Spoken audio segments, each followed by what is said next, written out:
Hello Year 10, welcome to your next video on an Inspector Calls. In this video I'm going to focus on annotating pages 183 to 194. We're going to be focusing on the character of Gerald and looking at his relationship with his morals. Now, last lesson we looked at the whole of Act 1, so we've been through all of Act 1, so we're just going to get started with Act 2. Okay. At Rise, scene and situation are exactly as they were at the end of Act 1. Now, firstly, that tells us that the scene and the actual stage stays the same. It stays the same all the way through the play. And that's really significant. It tells us that, kind of links to that idea that nothing changes, and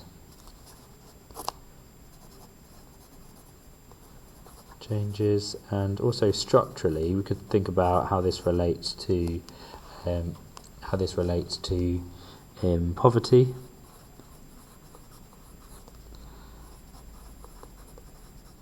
Doesn't change. We can't change the world without actively doing something a little bit different.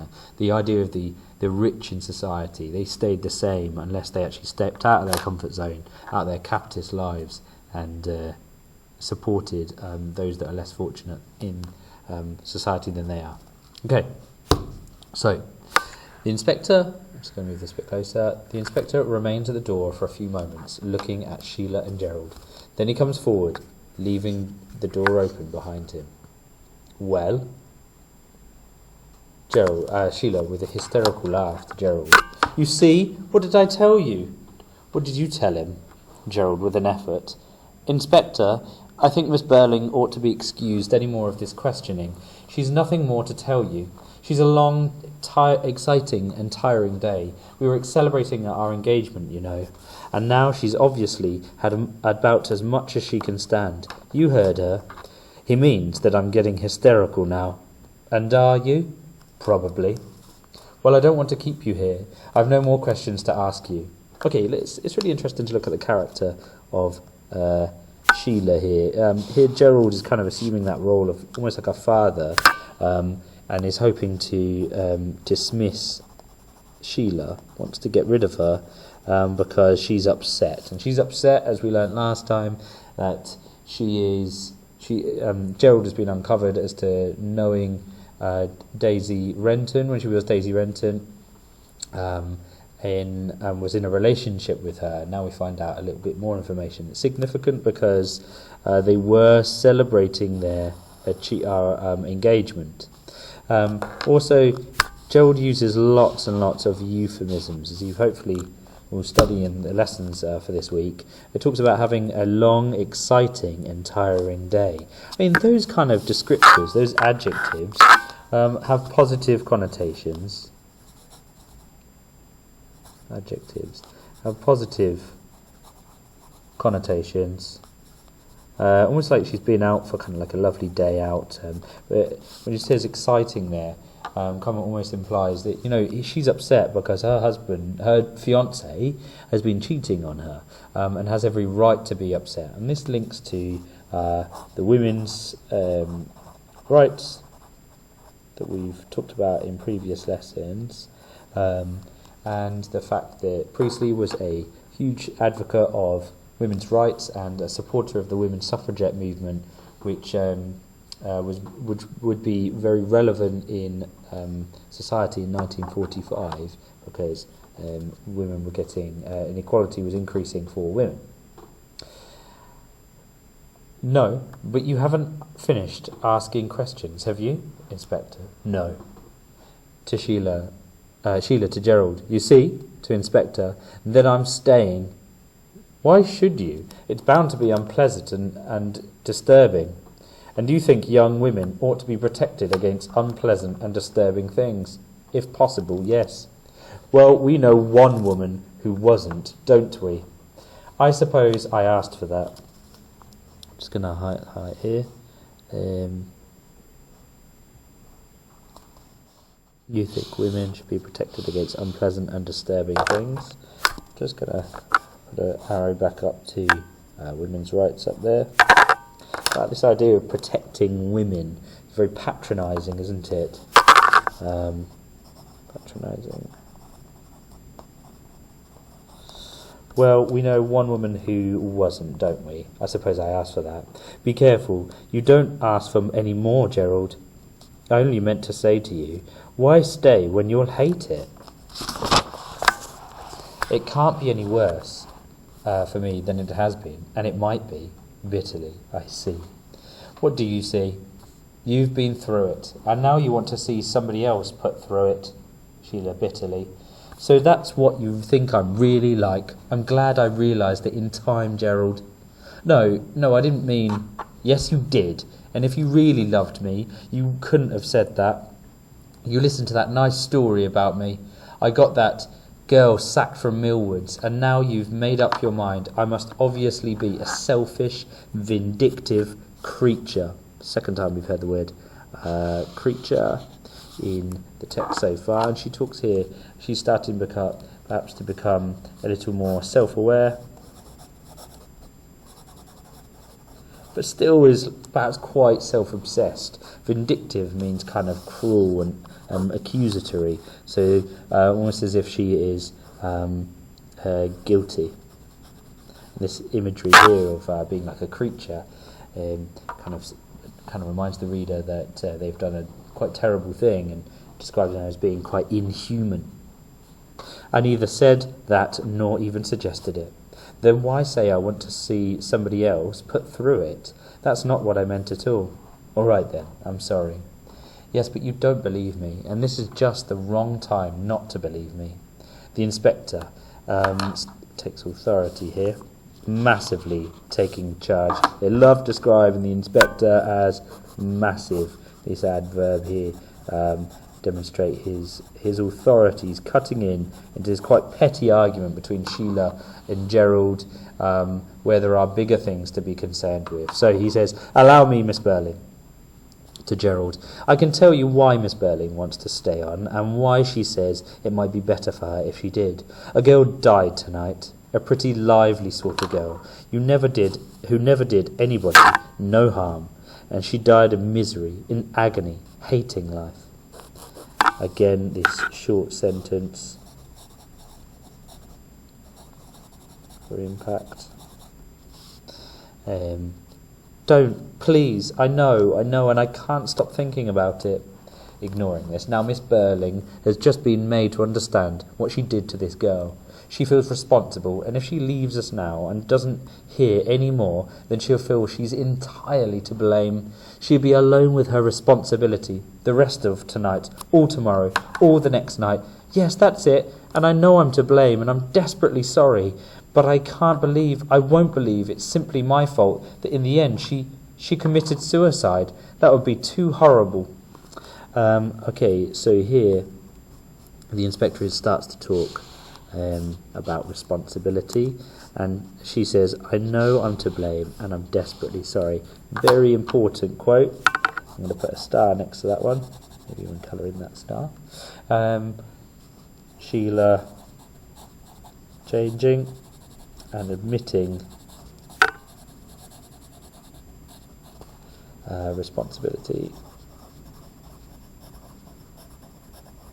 But the inspector is saying she'll be alone with her responsibility, implying that she isn't alone if she doesn't hear anymore, and if everybody else doesn't hear anymore, because she is not only responsible. And the inspector says sternly to them both, you see, we have to share something. If there's nothing else, we'll have to share our guilt. Sheila staring at him. Yes, that's true, you know. She goes closer to him, wondering. I don't understand about you. The inspector calmly. There's no reason why you should. He regards her calmly while she stares at him wonderingly and dubiously. I think an interesting point here, almost like quite adoring of Sheila, and a quite kind of very tense moment.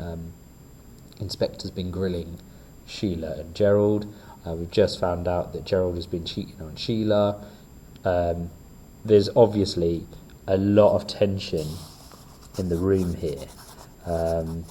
And it almost slows down here, where Sheila almost starts to think, there's something weird about you, Mr. Inspector, and stares at him wonderingly and dubiously, almost like she's starting to become a little suspicious. But that all goes out the window with the entrance of the quite horrible Mrs. Burling. Mrs. Sybil Burling enters the room and changes the scene completely. Now Mrs. Burling enters briskly and self-confidently. I'll do a different colour, I think, for Mrs. Burling. Briskly, self-confidently. So briskly means quickly. Quickly and perhaps quite arrogantly. She kind of rushes into this house. And I mean, no reason why not. I mean, this is her house, but she enters self-confidently, quite out of key with the little scene that has just passed. Sheila feels this at once. So Mrs. Burling comes in and completely changes the dynamic in the room. Good evening, Inspector. Good evening, madam. I'm Mrs. Burling, you know. My husband has just explained why you're here, and while we'll be glad to tell you anything you want to know, I don't think we can help you much. No, mother, please. What's the matter, Sheila? I know it sounds silly. What does? You see, I feel you're beginning all wrong, and I'm afraid you'll say something or do something that you'll be sorry for afterwards. It shows here that Sheila has kind of learnt a bit of a lesson here. She started off kind of in a similar way, and then as she realised the degree of her responsibility has changed her tone and feels even worse for it. I don't know what you're talking about, Sheila. We all started like that, so confident, so pleased with ourselves, until he began asking us questions. Mrs. Burling looks from Sheila to the inspector. You seem to have made a great impression on this child, Inspector. I love that quote. I think that's a brilliant quote. Well, there's a number of things that we can look at here. He says you've made a great impression. Well, firstly, the inspector has had a huge impact on the younger generations. This next bit I think is really interesting. On this child, Inspector. What a way to refer to your daughter, who's not a child, and shows that Mrs. Burling is potentially quite unpleasant, and that Sheila is perhaps a little afraid of her almost. You see that kind of a bit higher up when Sheila's kind of almost pleading with her mother to please just listen to what he's saying before you act, but is almost pleading with her mother and sounding very childlike. The inspector coolly. We often do on the young ones. They're more impressionable. I'm going to highlight that again. And this is Priestley.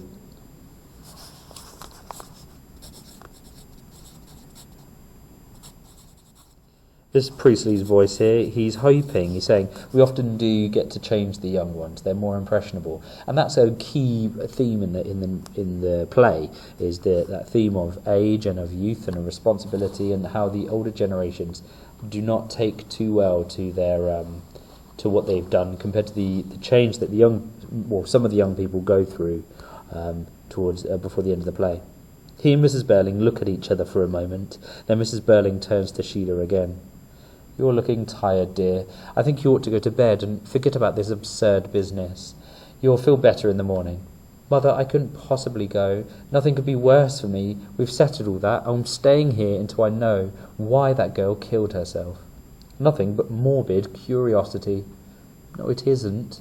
Please don't contradict me like that. In any case, I don't suppose for a moment that we can understand why the girl committed suicide. Girls of that class. Urgently, cutting in. Mother, please don't. For your own sake as well as ours, you mustn't. Annoyed. Mustn't what? Really, Sheila? You mustn't try to build up a kind of wall between us and that girl. If you do, then the inspector will just break it down, and it'll all be worse when he does. I don't understand you. To the inspector. Do you? Yes. And she's right. I beg your pardon. And yes, I do understand her, and she's right. That I consider is a trifle impertinent, Inspector. Sheila gives short, hysterical laugh. Now what is it, Sheila?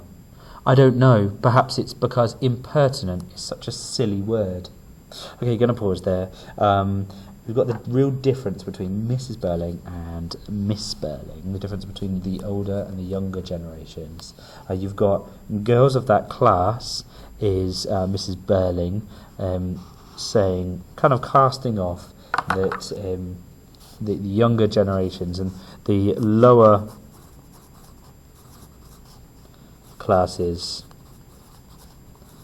are to be scorned, they're to be mistrusted, you know, they are lower than us. We can't understand how they live our lives. And Sheila is quite the opposite. She's urgent. She's saying, please, no, don't. What you're saying is really cringy and really horrible.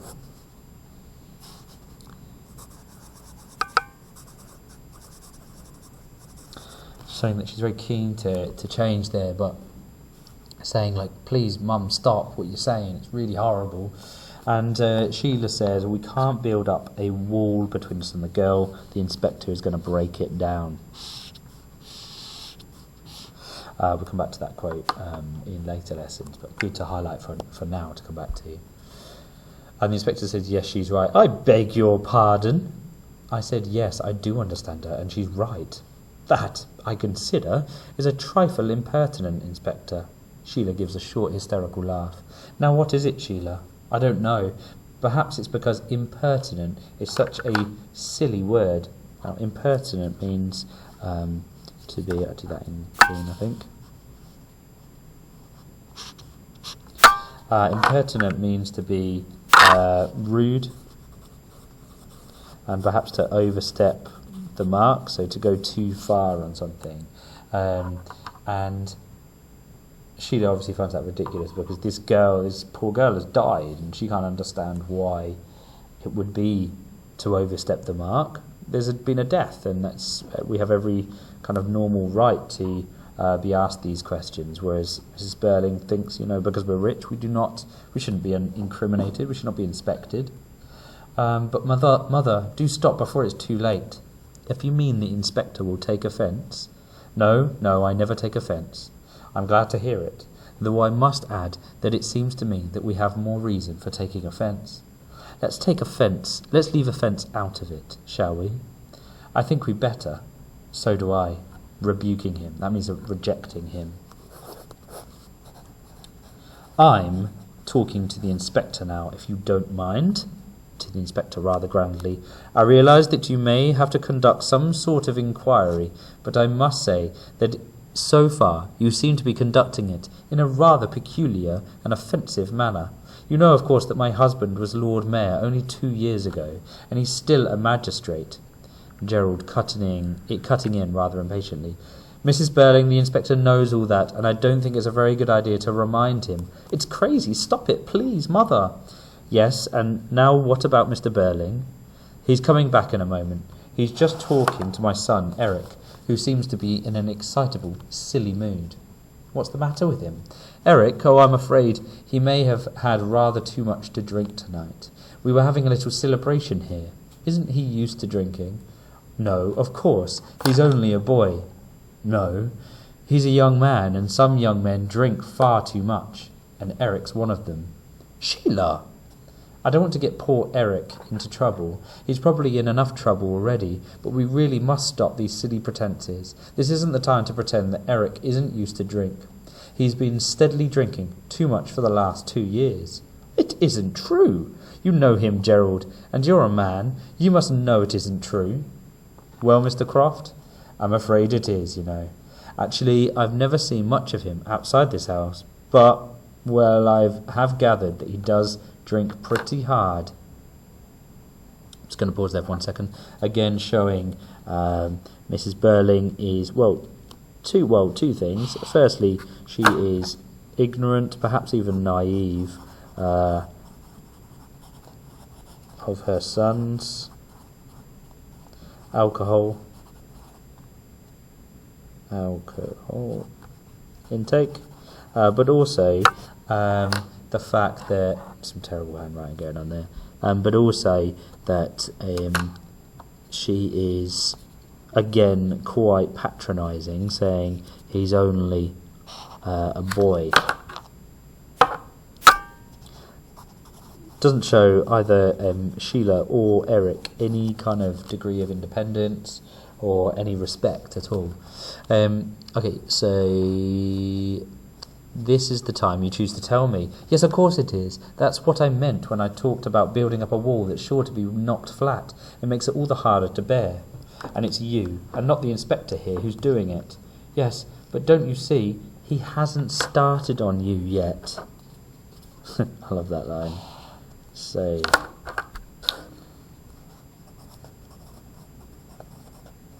really builds the tension here. And then there's a really kind of lovely dramatic pause here. So you've got this is in italics because it's meant to be really emphasised. And this pause and this line here really start to build the tension in this scene. If necessary, I shall be glad to answer any questions the inspector wishes to ask me, though naturally I don't know anything about this girl. We'll see, Mrs. Burling. Enter Burling, who closed his door behind him. Burling rather hot and bothered. I've been trying to persuade Eric to go to bed, but he won't. Now he says you told him to stay up, did you? Yes, I did. Why? Because I shall want to talk to him, Mr. Burling. I can't see why you should, and if you must, then I suggest you do it now. Have him in and get it over, then let the lad go. No, I can't do that yet. I'm sorry, but he'll have to wait. Now look here, the inspector, cutting in with authority. He must wait his turn. Sheila to Mrs. Burling. You see? No, I don't, and please be quiet, Sheila. Inspector, I've told you before, I don't like your tone, nor the way you're handling this inquiry, and I don't propose to give you much more rope. You needn't give me any rope. Sheila rather wildly with a laugh. No, he's giving us rope, so we'll hang ourselves. What's the matter with this child? Overexcited, and she refused to go, with sudden anger to Inspector. Well, come along, what is it you want to know? At the end of January last year, this girl, Eva Smith, had to leave Millwards because Miss Burling compelled them to discharge her, and then she stopped being Eva Smith, looking for a job, and became Daisy Renton, with other ideas. Sharply turning on him. Mr. Croft, when did you first get to know her? And an exclamation of surprise from Burling and Mrs. Burling. Where did you get the idea that I did know her? It's no use, Gerald, you're wasting time. As soon as I mentioned the name Daisy Renton, it was obvious you'd known her. You gave yourself away at once. Of course he did. And anyhow, I knew already. When and where did you first meet her? All right, if you must have it, I met her first sometime in March last year, in the Stalls Bar at the Palace. The Palace Music Bar here in Brumley. Well, we didn't think you meant Buckingham Palace. Thanks. You're going to be a great help, I can see. You've said your piece, and you're obviously going to hate this, so why don't you leave us to it?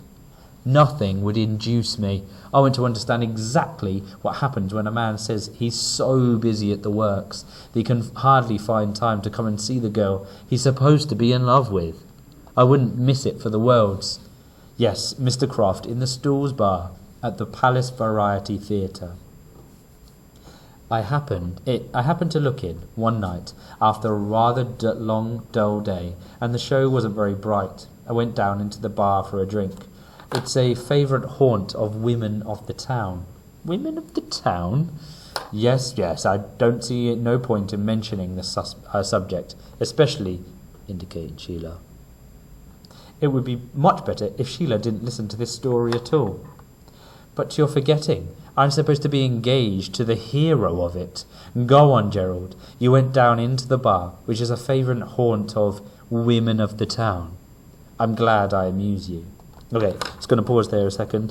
When Gerald here is talking about a haunt, it's a favourite haunt of women of the town. Women of the town is a euphemism.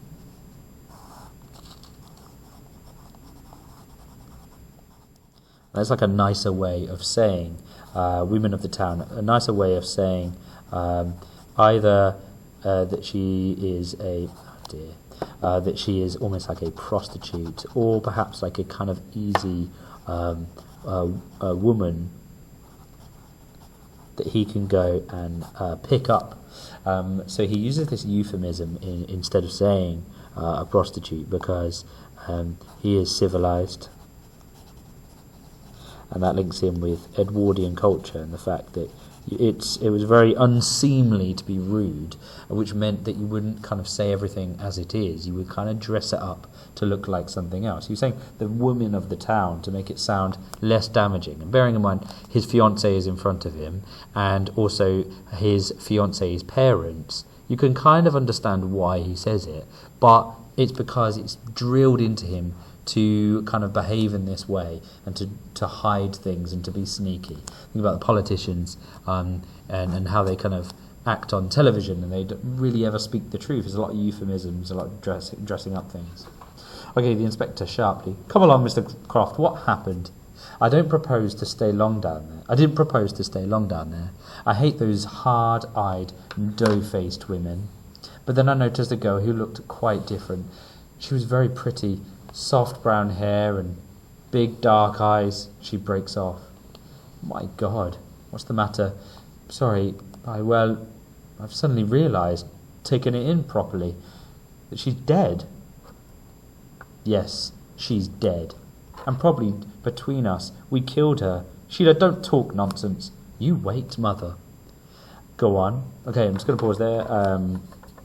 Gerald talks here about hard-eyed, dough-faced women. He's talking about poor women that he doesn't find very interesting or have any interest. And he says, I hate those hard-eyed, dough-faced women. This hard-eyed perhaps can relate to that idea of struggling in life, and life being quite hard and it making you quite hard. But Daisy, when he sees her, is very pretty and describes her as quite beautiful almost. And then you get this kind of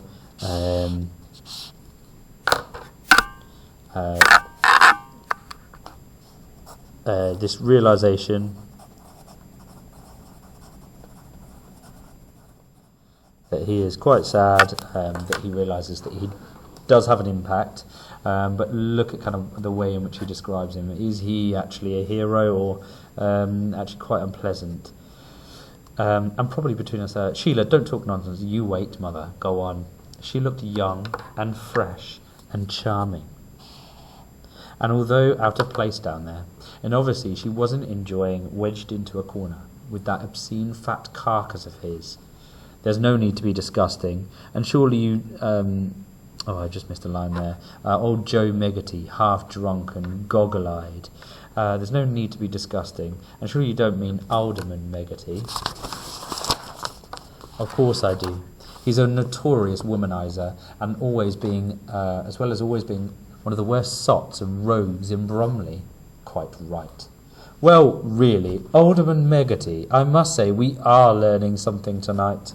Here you've got another little bit about Mrs. Burling. She loves a little bit of drama. She loves a little bit of gossip.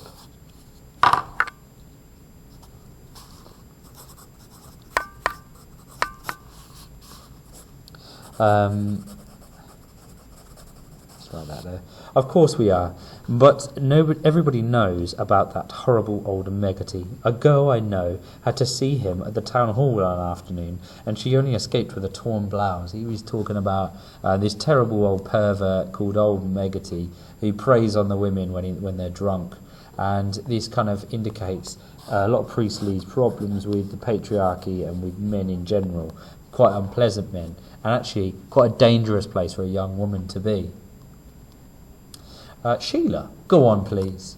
The girl saw me looking at her, and then gave me a glance that was nothing less than a cry for help. So I went across and told Joe Meggerty some nonsense. The manager had a message for him or something like that. Got him out of the way, and then told the girl that if she didn't want any more of that sort of thing, she'd better let me take her out of there. She agreed at once.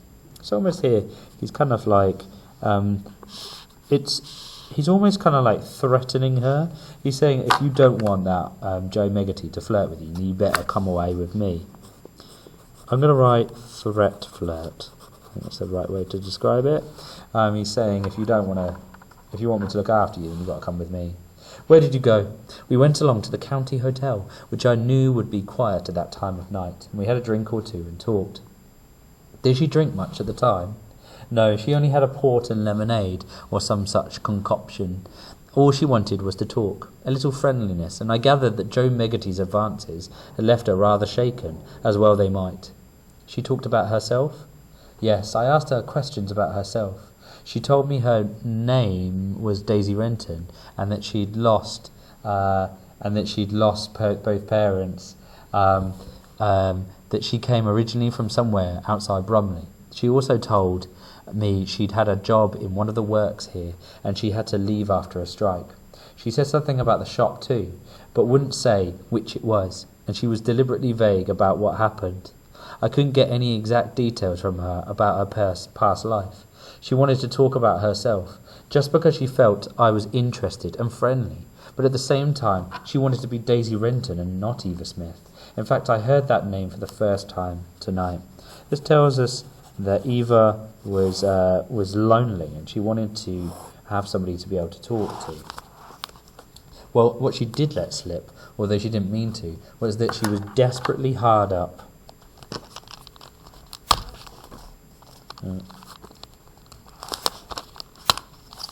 She was desperately hard up and actually hungry. I made the people at the county find some food for her, and then you decided to keep her as your mistress. What? Of course, Mother, it was obvious from the start. Go on, Gerald. Don't mind Mother. I discovered, not that night, but 2 nights later, when we met again, not accidentally this time, of course, that in fact she hadn't a penny, and was going to be turned out of the miserable back room she had. It happened that a friend of mine, Charlie Brunswick, had gone off to Canada for 6 months, and had let me have the key of a nice little set of rooms he had in Morgan Terrace, and had asked me to keep an eye on them for him, and use them if I wanted to. So I insisted Daisy moving into these rooms, and I made her take some money to keep her going. There. Carefully to the inspector, I want you to understand that I didn't install her there so that I could make love to her. And I made her go to Morgan Terrace because I was sorry for her, and I didn't like the idea of her going back to the Palace Bar. I didn't ask for anything in return. I see. Yes, but why are you saying that to him? You ought to be saying it to me. I suppose I ought, really. I'm sorry, Sheila. I know. Somehow he makes you. But she became your mistress? Yes, I suppose it was inevitable. She was young and pretty and warm-hearted and intensely grateful. I became at once the most important person in her life. You understand? Yes. She was a woman. She was lonely. You were in love with her? That's what I was about to ask. I really must protest. Why should you do any protesting? It was you who turned the girl out in the first place. Burling, rather taken aback. Well, I only did what any employer might have done, and what I was going to say was that I protest against the way in which my daughter, a young unmarried girl, is being dragged into this. Your daughter isn't living on the moon. She's here in Bromley too. And it was I who had the girl turned out of the job at Millwoods, and I'm supposed to be engaged to Gerald, and I'm not a child. Don't forget, I've a right to know. Were you in love with her, Gerald? Sheila's starting to get a bit of a backbone. It's hard to say. I didn't feel about her as she felt about me. Of course not. You're a wonderful fairy prince. You must have adored it, Gerald. All right, I did for a time. Nearly any man would have done. That's probably about the best thing you've said tonight. At least it's honest. Did you go and see her every night? No, I wasn't telling you a complete lie when I say I'd been very busy at the works all that time. We were very busy, and of course I did see a good deal of her. I don't think we want any further details of this disgusting affair. I do, and anyhow, we haven't had any details yet. And you're not going to have any, to Mrs. Burling. You know it wasn't disgusting. It's disgusting to me. Yes, but after all, you didn't come into this, did you, Mother? Is there anything else you want to know, that you ought to know? Yes. When did this affair end? I can tell you exactly. It's the first week of September. I had to go away for several weeks, then on business, and by that time Daisy knew it was coming to an end, so I broke it off indefinitely before I went. How did she take it? Better than I hoped. She was very gallant about it. That was nice of you. No, it wasn't. He waits for a moment, then in a low, troubled tone. She told me she'd been happier than she'd ever been before, and that she knew it couldn't last, and hadn't expected it to last. She didn't blame me at all. I wish to God she had now. Perhaps I'd feel better about it. She had to move out of those rooms? Yes, we'd agreed about that. She'd saved little money during the summer. She'd lived very economically on what I'd allowed her, and I didn't want to take any more from me. I didn't want to take any more from me, but I insisted on a parting gift of enough money, though it wasn't so very much, to see her through to the end of the year. Have a look at how Gerald's talking here. She said she'd lived very economically on what I'd allowed her. So he's been giving her an allowance, basically had basically owned her, and feels kind of almost like a sense of pride in his actions. He feels that he's done the right thing. He's kind of like kept her and looked after her, and I insisted on a parting gift of money, almost like he was that he had done morally the right thing. Question mark. Did she tell you what she proposed to do after you'd left her? No, she refused to talk about that. I got the idea once or twice from what she said, but she thought of leaving Bromley. Whether she did or not, I don't know. Did she? Yes, she went away for about 2 months, to some seaside place. By herself? Yes, I think she went away, to be alone, to be quiet, to remember all that had happened between you. How do you know that? She kept a rough sort of diary, and she said there that she had to go away and be quiet and remember, just to make it last longer. She felt she felt there had never been anything as good again for her, and she had to make it last longer. I see. Well, I never saw her again, and that's all I can tell you. It's all I want to know from you. In that case, as I'm rather more upset by this business than I probably appear to be, and well, I'd like to be alone for a little while. I'd be glad if you'd let me go. Go where? Home? No, I'll just go and walk about for a while, if you don't mind. I'll come back. All right, Mr. Croft. But just in case you forgot, or decide not to come back, Gerald, I think you'd better take this. She hands him the ring. I see. Well, I was expecting this. I don't dislike you as I did half an hour ago, Gerald. In fact, in some odd way, I rather respect you more than I've ever done before.